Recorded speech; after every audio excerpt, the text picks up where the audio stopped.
Assalamualaikum warahmatullahi wabarakatuh. Berjumpa lagi di channel Ngaji Ringan. Nah teman-teman, sekarang kita berada di materi ke-101, yaitu Ghazwul Fikri bagian 1. Pengertian Ghazwul Fikri. Perang salib dalam arti peperangan fisik mungkin sudah berakhir. Namun satu hal yang harus disadari oleh kaum muslimin, peperangan yang bersifat non-fisik sejatinya masih terus berlangsung hingga saat ini. Peperangan inilah yang kemudian disebut dengan istilah Al-Ghazwul Fikri. Secara bahasa, Ghazwul Fikri terdiri dari dua kata, yaitu ghazwah dan fikr. Ghazwah berarti serangan, serbuan atau invasi, sedangkan fikr berarti pemikiran. Secara bahasa, Ghazwul Fikri diartikan sebagai invasi pemikiran. Sebagian orang menyebut Ghazwul Fikr dengan istilah perang ideologi, perang budaya, perang urat syaraf, dan perang peradaban. Intinya, ia adalah peperangan dengan format yang berbeda, yaitu penyerangan yang sejatinya berupa pemikiran, tulisan, ide, teori, argumentasi, propaganda, dialog, dan perdebatan. Sebelum menyimpulkan pengertian Ghazwul Fikri, perlu kita ketahui 4 kata kunci terkait Ghazwul Fikri. Iswadul akhlak atau merusak akhlak, yaitu memporak-porandakan etika dan moral kaum muslimin sehingga tidak lagi berakhlak sesuai etika dan moral ajaran Islam. Kaum muslimin diserbu dengan budaya permisifme atau paham serba boleh, hedonisme atau paham memburu kelezatan materi, gemar bersenang-senang, melepaskan insting tanpa kendali, berlebih-lebihan dalam memuaskan kesenangan perut, mencabut nilai-nilai kesopanan, kesantunan, dan rasa malu dari kalangan pria maupun wanita. Tahtimul fikrah atau menghancurkan pemikiran, yaitu mengacaukan pemahaman kaum muslimin dengan memunculkan berbagai macam isme-isme yang asing dan bertentangan dengan ajaran Islam, seperti ateisme, materialisme, komunisme, liberalisme, dan lain-lain.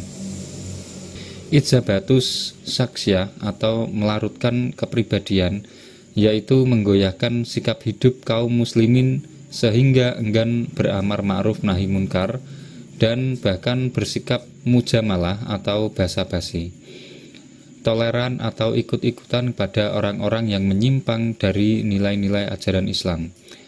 Misalnya dengan dalih HAM, tidak sedikit kaum muslimin ikut-ikutan mentolerir, bahkan melegalkan hal-hal yang bertentangan dengan nilai-nilai agama. Contoh, lesbian, gay, biseksual, dan transgender atau LGBT. Aridah atau murtad, yaitu melepaskan kewajiban agama, mengingkarinya, bahkan keluar dari agama.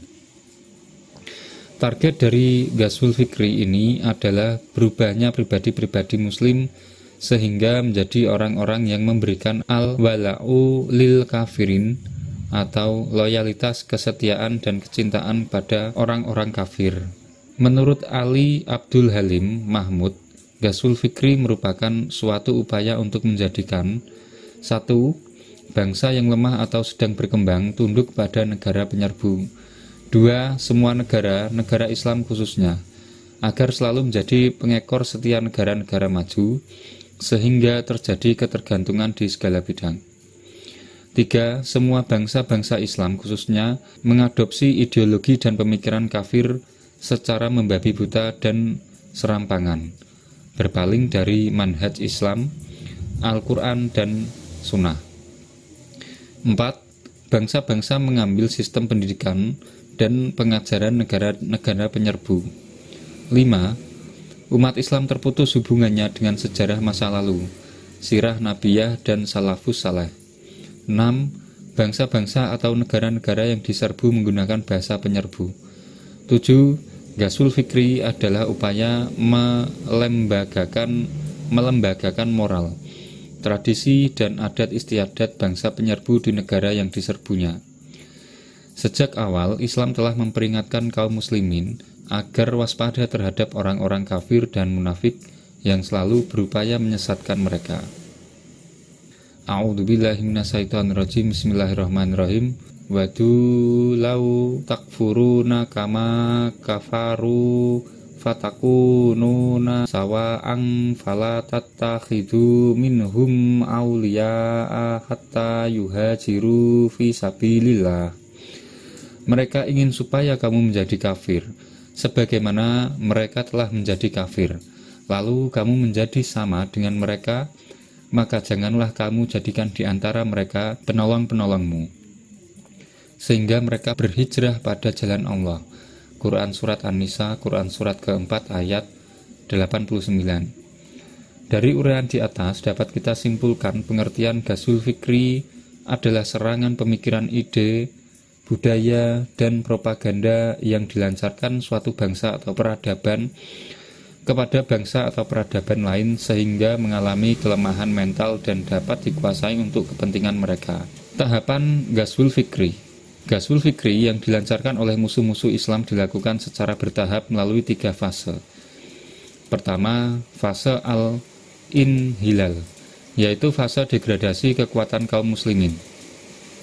Mereka melakukan aktivitas al-istisyaraq atau orientalisme, at-tansir atau kristenisasi, dan takti'u awsoli daulatil khilafah atau memutuskan hubungan umat Islam dengan daulah khilafah Utsmaniyah. 1. Al-istisyaraq atau orientalisme. Yang dimaksud dengan orientalisme adalah sebuah studi yang dilakukan oleh orang-orang barat terhadap negara dan bangsa timur, khususnya Islam, mengenai budaya, bahasa, sejarah, agama, kondisi sosial, ekonomi, politik, dan segala sesuatu yang berkaitan dengan bangsa tersebut. Barat membangun institut dan kelompok studi untuk kaum orientalis yang memberikan perhatian khusus dalam bidang penerbitan manuskrip-manuskrip Islam. Selain itu, mereka juga menerbitkan karya tulis berupa buku-buku yang berhubungan dengan dunia Islam dan keislaman. Mereka memasukkan kritik-kritik terhadap Islam yang bersifat subjektif, jauh dari objektivitas. 2. At-tansir atau kristenisasi. Yang dimaksud dengan kristenisasi adalah semua bentuk usaha orang Kristen dalam mengajarkan agama Kristen dan menyebarkan ke berbagai negara. 3. Takti'u awsoli daulatil khilafah atau memutuskan hubungan umat Islam dengan daulah khilafah. Salah satu kekuatan umat Islam yang tidak dapat dianggap enteng adalah kekuatan wihdah atau persatuan dan ukuwah atau persaudaraan, yaitu kesadaran umat Islam bahwa mereka dimanapun berada hakikatnya adalah satu kesatuan yang diikat oleh tali persaudaraan berdasarkan kesamaan akidah.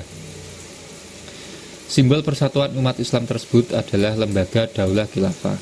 Maka guna melemahkan kekuatan umat Islam, Barat kemudian mengarahkan makarnya ke arah daulah Khalifah Utsmaniyah yang saat itu masih tegak berdiri. Barat berupaya memutuskan hubungan umat Islam dengan daulah Khalifah ini dengan cara menebarkan ide nasionalisme sempit di wilayah negeri-negeri Muslim.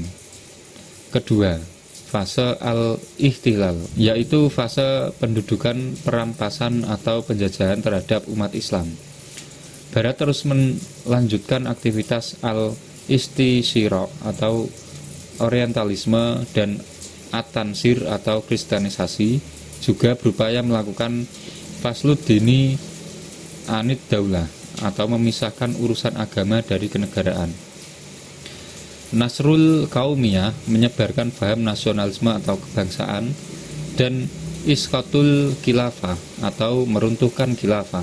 Ketiga, fase ma ba'dal ihtilal, yaitu fase pasca pendudukan, perampasan atau penjajahan terhadap umat Islam.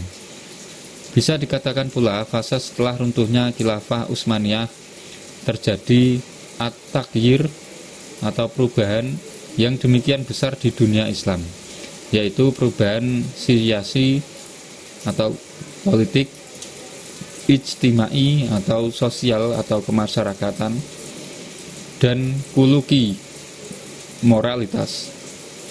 Sebagai contoh di Turki, Mustafa Kamal dengan lancangnya melakukan penghapusan berbagai syiar Islam, seperti penggunaan bahasa Arab, lisan maupun tulisan, pakaian muslim di pasar-pasar, ibadah umroh dan haji, sholat berjamaah, dan merubah masjid Hagia Sophia menjadi gedung museum.